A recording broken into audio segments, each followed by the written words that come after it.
Is it now time to start planting your seeds for a UK city garden? Today I'm going to give you an overview and let you know what I'm currently planting. You'll see I've got my seed organizer out, same routine every year. I basically get all my seeds ready for starting off. I'm going to give you a quick journey of this process. So we've got a diary of how this goes. I'm going to let you know what I'm currently making. I'll probably give you a garden tour as well, just to let you know what's currently growing in the garden. So you can see here we've got these little packets, Seeds Direct, and there's loads of little seeds here. I'm going to pick out a few and let you know what I'm planting today. You can follow along if you're interested to plant, or if you're interested to start a garden, what you would need to have. You can follow along and buy these seeds all online. eBay do them, I think, and Amazon. We've got some broad bean seeds here. We've got some climbing beans, which I'm going to be using. There's a few varieties of climbing bean you can get. I've got the black type because they have nice purple flowers. These are climbing beans, so bush beans, climbing beans, runner beans, known by many names. And I'm just going through to see. Here you go, they've come out of the packet here, so they've got a nice color to them. They're like a dark purple flowering type. Last year didn't do too great, however the year before they did very well, so I think it depends on the season. Our plum tree has also flowered, so hopefully we're going to get some more plums. If you remember last year we had a whole load of plums. As always, we're going to get some eco-friendly labels ready. This is a milk bottle that we're going to be throwing away anyway, so I'm just going to go through and cut with some blunt scissors, which don't work very well, and see if I get another pair of scissors, if those work any better. Why do we have so many blunt scissors in this greenhouse? So I've tried, but it would not cut, so let's try the garden shears. They're not going to work, are they? But let's give them a try. Yes, so I did a little video about sharpening. These all need sharpening. I actually picked up a sharpening tool from Lidl, so I might do a video on that to show you how to do this. So you'll see I'm just taking the milk carton and just taking out strips to use as labels. You'll see these are easily doable. Each year we just make them easy like this, and at the end of the year you could just recycle them. And you can use a marker just to write on these, a permanent marker. And it's a nice little trick, especially if you're gardening and you want to garden on a number of seeds and plant a number of seeds. It can be tricky to remember which seed is in which place, so keep that in mind, and hopefully this helps you. So again, here these are little strawberry, blackberry, sometimes grapes. These you get them in these from the store, and we just keep them. These are from about 2 or 3 years ago. I use them every year, so it saves you using pots or having to go to the shops and buy specialist planting pots. A bit of compost in the bottom, nothing fancy, just multi-purpose compost. Again, this is from last year. I bought a couple of bags over winter, and because I've got the space in the greenhouse, I just leave it in this big bucket. So just level them off nicely and pad them down, just so you've got a nice secure base to start with. First here I'm going to actually start something a little bit different before I do the broad beans and climbing beans, so keep an eye on that. You'll see this coming through as I'm doing it, and hopefully this gives you an idea of what you can plant at this moment in time.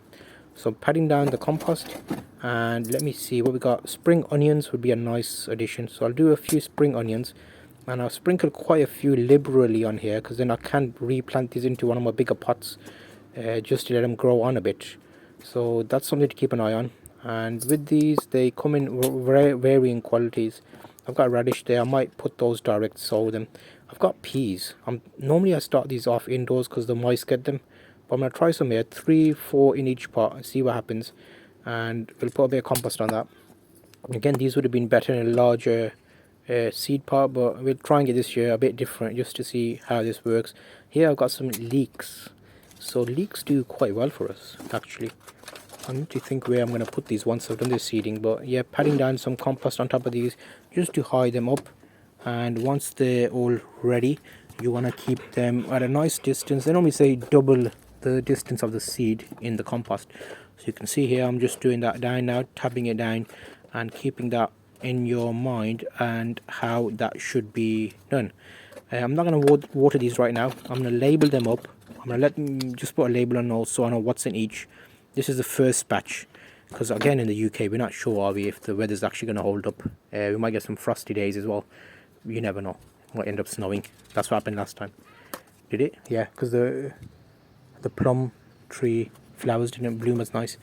But yeah, okay, that gives you an idea of how this is going to be working for us. So we're going to put these up, we're going to label them up.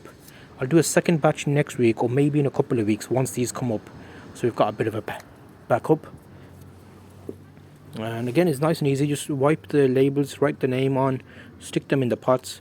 I'll put them to one side, and then once I've sorted out the other pots, I'll water them all in one time.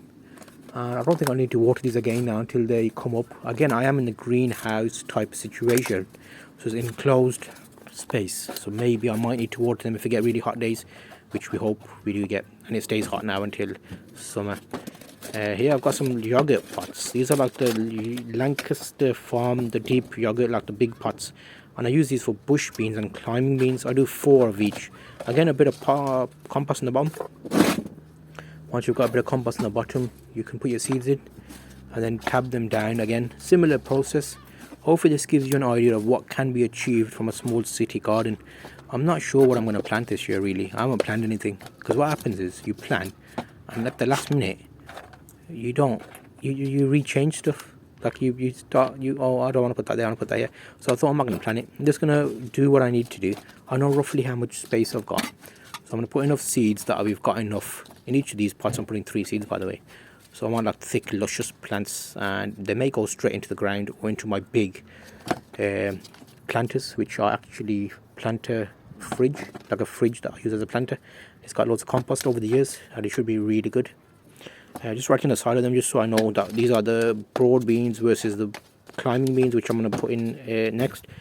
And then we're going to give them all a good water and get us ready for them. So here's another session of few options now. So what have we done there? We've done spring onions, we've done leeks, I've done peas, I've done broad beans, and I've done climbing beans. It may be a little bit early for climbing beans, I think, but this is my test batch. I want to see what happens with these, because I can always put some more in. I've got loads of these.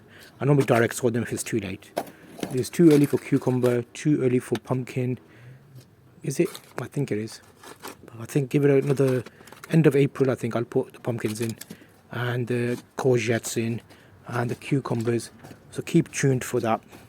I will do a quick guide tour of the garden after this video, so you can see what the garden looks like at the moment. It always acts as a nice little option just so we know where we are in the UK at the moment weather wise, and you can follow along. So again, now we're getting these watered in, just a bit of water on a tray, let it soak up so it gets a good watering. And once that's all done, then we're ready for step 2 of the process, which is just leaving them to relax and gather up the water, and that should do us nicely for the first batch. I have not done flowers yet. I need to do some flowers, but I will show you the garden. It's actually, I'm quite surprised. The garden's quite nice at the moment. You probably remember last year. I might do a playlist. I need to do a playlist of these for each year. That's a good idea. So then you can just go into each year and watch that, because it's interesting. I watched back, I was like, wow, look how much our garden changed. Had loads of green, luscious, jungly type material with our plant. It looks quite nice for a small garden.